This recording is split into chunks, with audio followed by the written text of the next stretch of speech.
Simtex, the design firm that brought you the Microprose mega hits Master of Orion and Master of Magic, are at it again. This time the project is Mech Lords, a futuristic strategy game to be published by New World Computing. We recently had a chance to talk with lead guru Steve Barcia about this new game that is not, repeat, not, a competitor for Earthsiege. In Mech Lords, you play a nobleman with big political aspirations. The duke of your political house is dying without a direct heir, leaving the title up for grabs. I'll let Steve explain the political system. Basically, you have the central empire, which is composed of 6 houses. It's a feudal society, and with an emperor on top. And that's the core, and it's held very tight. And for the most part, in the core, things work well. You know, people have to get along with each other because of the structure of the Imperium. However, all of your battles are going to take place on the fringe, which is on the outside, where law is enforced by the individual houses and not by the Imperium. The Imperium doesn't have its iron hand. To convince your house's council that you are the right noble for the job, you must successfully complete missions, usually involving colonial expansion along the rim of your house's territory. As expansion continues, planets are becoming open for colonization, missions, and that's what you are. You're on the forefront of this expansion. You are a noble who is being sent to make sure that all of these missions succeed. And you have a whole bunch of different kinds of missions to go on, either against against other houses, for your house to, make you more money. There's a whole bunch of different reasons, research, and so you're just going to continue to expand and expand.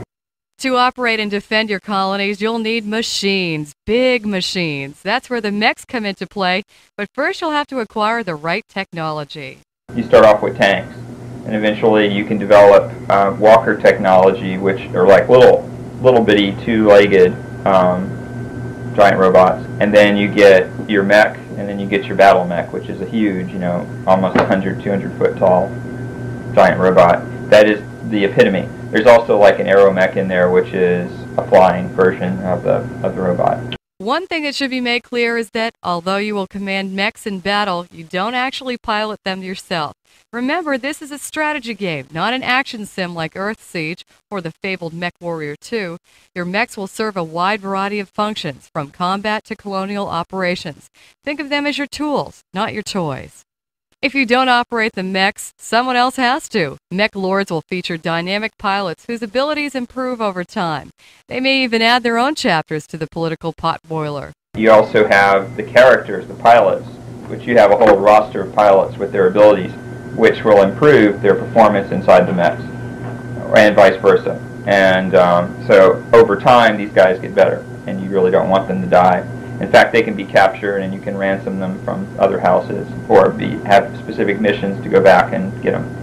In your struggle for leadership, you'll encounter adversity from all sides. The other houses don't like you, and you face internal opposition for the title of Duke. You also have to think about your colonial expansion and whose backyard you may be creeping up on.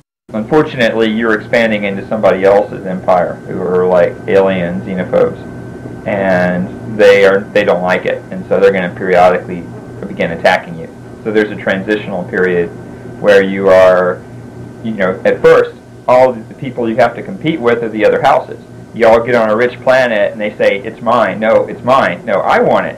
And so you're going to be fighting over resources if other houses land on your planet, which they most usually will if it's a good one. And then later in the game, you're going to have to worry about the Scree, who are the alien race who's going to come in.